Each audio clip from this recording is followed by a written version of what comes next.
So a couple of years ago, I made a video, and it's always a strange sometime when you make sort of proclamations about these people. But I thought at the time that someone like Jeremy Clarkson would become, or at least would be, a good spokesperson for British farming. And again, base it at the time of what Clarkson was doing. He had his whole Clarkson's farm and was showing what had been a very bad, turbulent years for British farming. You know, the outcome of Brexit massively affecting British farming, the massive floods that happened over the 2019 period of harvesting caused big financial problems for a lot of farmers.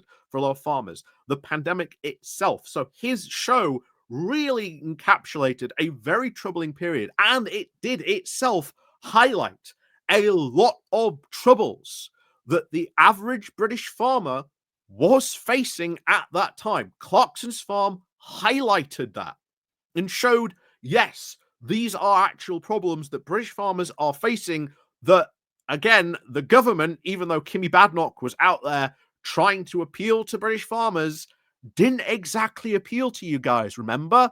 Just because they're out of power now and they're trying to cozy up to you doesn't mean that they actually care. Just a little bit of a reminder for you guys. If you're a UK farmer and you suddenly saw Kimmy Badenoch and you think that she actually cares about British farming, no. What? Maybe you should ask her what's her policy on British farming, because you'll just get a completely blank stare on this. However, it gets even worse, because what we are now really seeing is exactly potentially what happened to the British fishing industry. Because who was the big hero? Who got a massive welcome when he strode in to the protest to essentially be there for a quick speech with his wellies and tweed on, and then depart for some, London club where he'll smoke his whiskey and cigars and not continue to give a damn about you? Of course, who am I talking about? None other than Nigel Farage, because of course Farage turned up. Not only him, a number of key Brexiteers who were part of one of the biggest fundamental shifts in British farming, and still biggest damaging moments for British farming, are behind this, trying to once again get you guys to dance to their tune. This is exactly what happened to British fishermen. Farage does not give a damn about farmers. He does not give a damn about British fishermen. He might say otherwise, but they were a useful tool. They were a completely useful tool for him during, the Brexit campaign. Oh, look at these poor fishermen. The British fishermen were actually getting quite a good deal, to be honest, out of being in the EU. Now they're actually feeling a lot of those consequences. Guess what?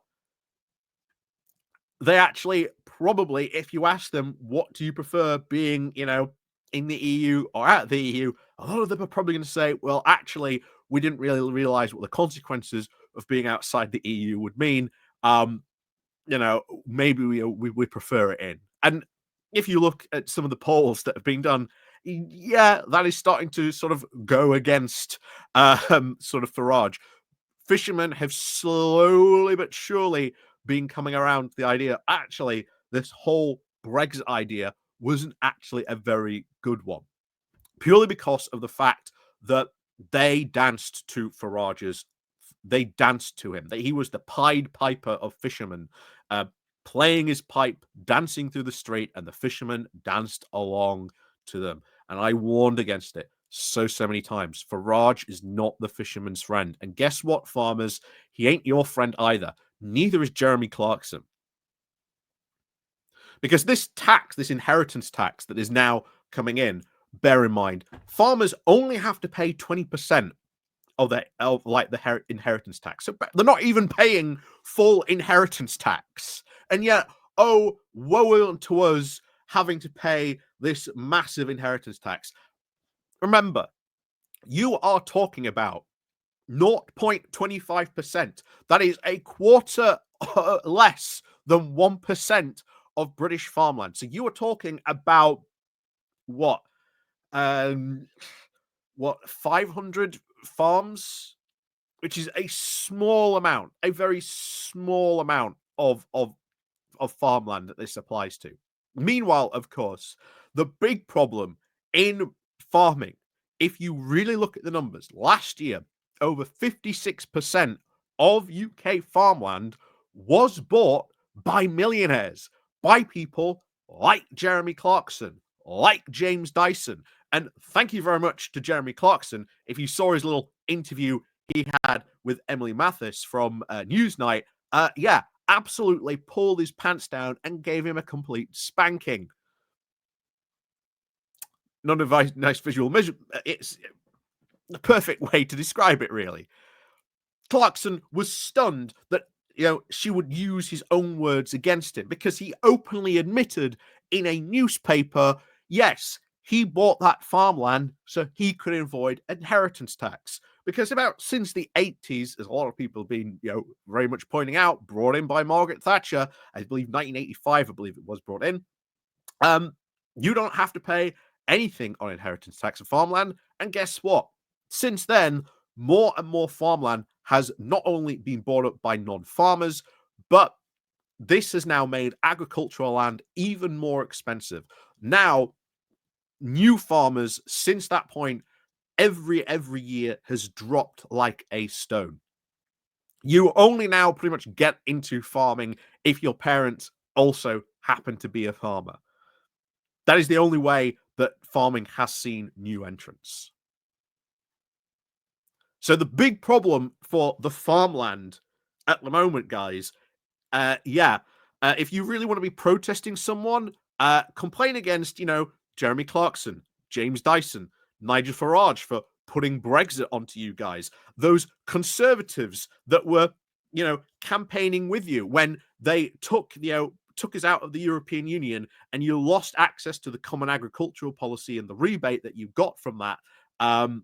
And then was replaced with the absolutely awfully terrible ELAM system, or the environmental land management system, which all you guys hate. Remember, it was they who implemented it. And of course, Farage is there trying to once again get you to dance to his tune, just like he did the fishermen, for you to be useful tools to him.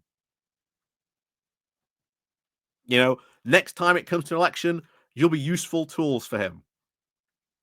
And guess what? If Farage ever got into power, just remember what happened to the right wing, or the far right version of like the Farage party over in Poland.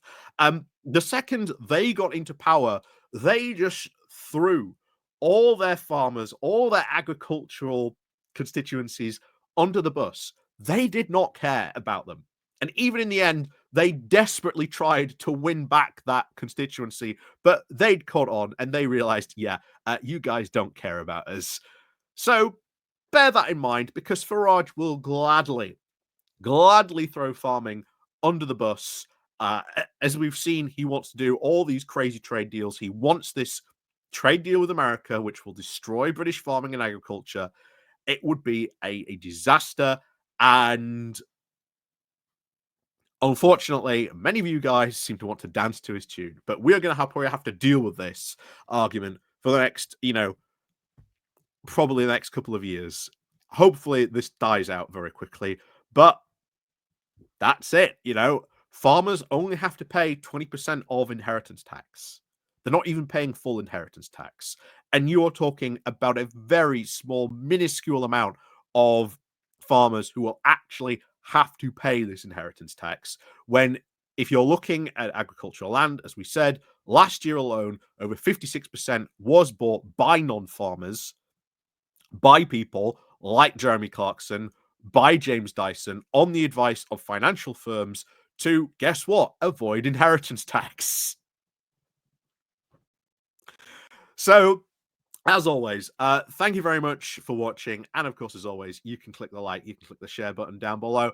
And of course, as always, we'll see you all next time.